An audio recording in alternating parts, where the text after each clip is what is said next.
The UFC 310 press conference has just concluded. I've rolled up my bed to come outside and film this video. Look, good press conference. I'm actually very happy with it. It was your usual kind of pitter-patter, very boring, dull press conference. However, I got a load of good takeaways from it. It featured Alejandro Pantoja, Kai Asakura, Ian Machado, Garry, Shavkat, Rakhmonov, Cyril Gane and Alexander Volkov. It's given me some good looks, and can I just say, Kai Asakura is a star. He's fun, he's funny, he's got aura. He sat there with his sunglasses on, his suit on, saying, "I promise I get KO win." Sat there saying that Pantoja hasn't sold himself as a champion, he doesn't market himself, he doesn't know how to cope in big fights, and he's going to go out there and KO him. Also, Pantoja looks like he needs a hair transplant, or he looks like he's had one recently. His hair was so much thinner than last time we seen him. Very, very bizarre. I think it's because he's cut his hair, but it looks horrible. But Ian Garry was the fan favourite today, which is mental. Ian Garry really stole the crowd over. Him and Dubronx had a really emotional moment talking about the energy Charles gives off, and Charles looked a bit emotional. They were talking about that on the stage. Cyril Gane and Volkov had a really funny question.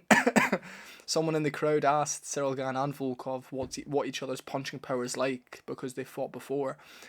Cyril Gane said, yes, he's a heavy hitter, he hits hard. And then Volkov went, yeah, he doesn't hit that hard. We went to the decision, remember? So it was just one of those funny little back and forths. A few little fun moments we had.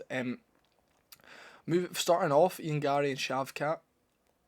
Ian Garry's so confident, man. He's really sold himself to the crowd. He's been massively likeable this week. He was massively likeable the week of the MVP fight.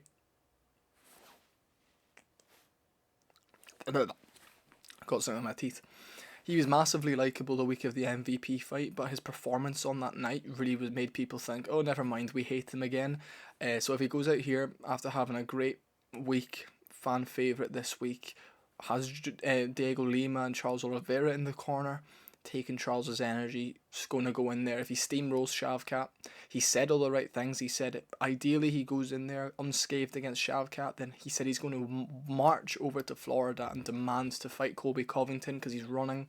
That really got the crowd going.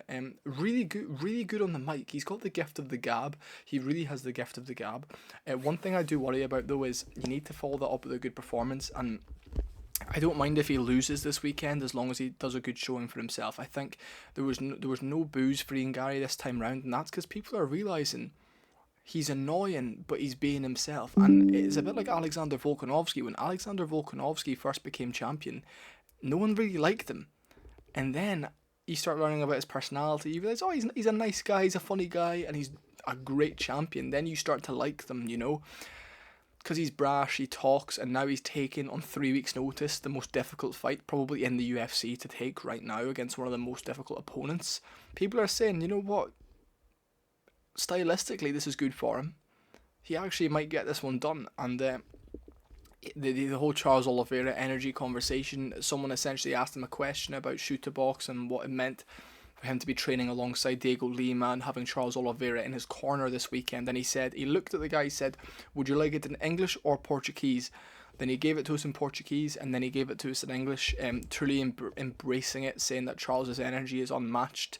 He's so blessed and so grateful to be able to call him a friend and a teammate, and to have him in the corner steamrolling into Saturday night. And Oliveira was sat there kind of like nodding his head, like almost in like just pure appreciation and friendship. It was a really, really nice moment, and the crowd were cheering for Ian Garry.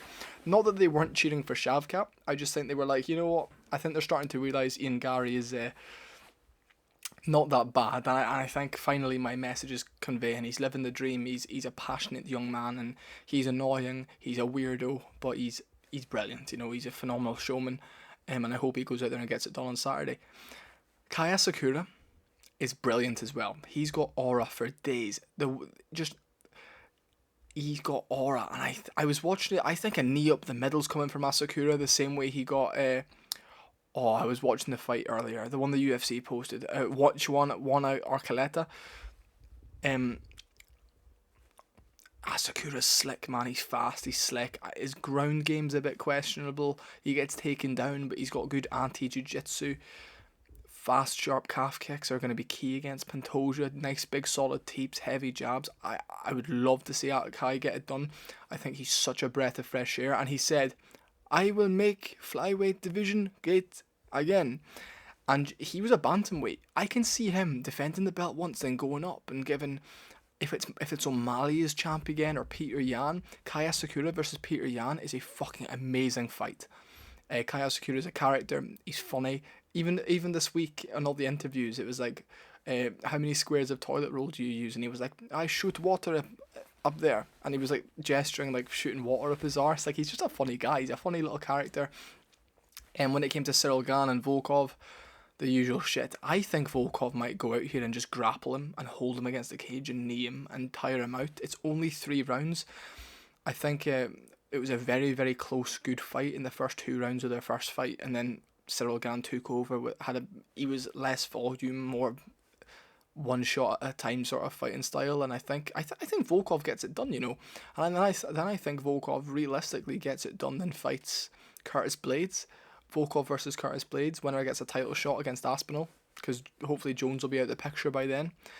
And not the most exciting press conference. Dana White wasn't there, we had John Anik. However, I really do enjoy John Anik at a press conference, mainly because he doesn't get as many questions, which is much better, because then the fighters get more questions, and everyone got a good amount of questions. Ian Garry definitely got the most though. He had the most mic time, and he also gave a really good stat.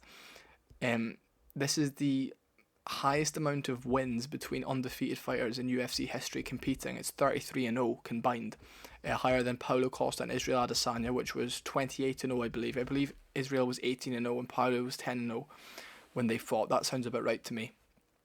But yeah, good press conference. I'm looking forward to the fights now. Ian Garry, he has something about him, and I know people hate him, I know people diss him, but he really does have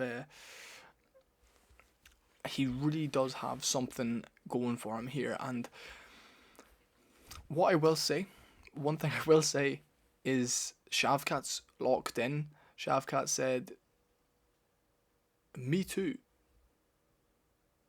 Because Ian Garry came out and he said, look, he's going to go out here, give it everything he's got. He's going to make sure his hand gets raised. And then Shavkat even laughed at himself after, because he picked up the mic and he said, I come to fight too. Like, it was just like a moment of like, I feel like he probably thought, I should be saying something here. And he did. You know, it was a load of really good moments. Nice little moments. Kai Asakura kind of really stole the show for me, and Ian Garry, just because he's so...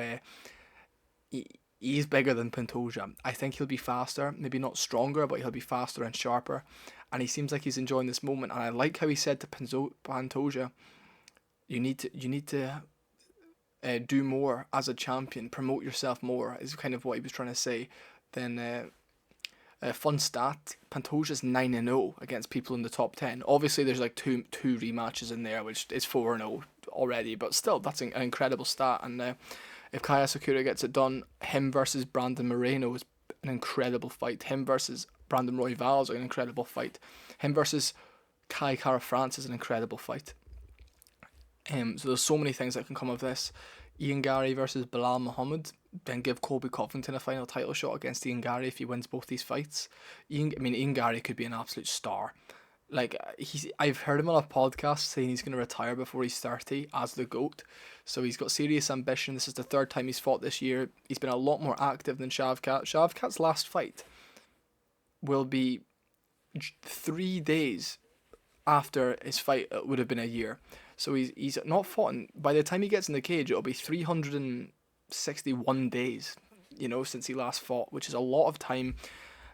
The more active you are, the less nerve. Yeah, I think Shavkat could be... I've got something in my eye. I'm so sorry. This could be a great fight. But anyway, I'm going to love you and leave you guys. That's my initial press conference reaction. It was very good. Can't wait. I'll be doing a live fight companion for the fights on Sunday morning. Technically Saturday night for all you American viewers. And I'm looking forward to it. We're going to do breakdowns, reactions. I've got a few videos coming tomorrow regarding my predictions. Final predictions. And some reactions to the MMA news that came out. More of the 311 card came out, so really excited for that. And I think they're going to be giving Paddy Pimblett Dan Hooker. So I've got a few videos coming out tomorrow. See you later.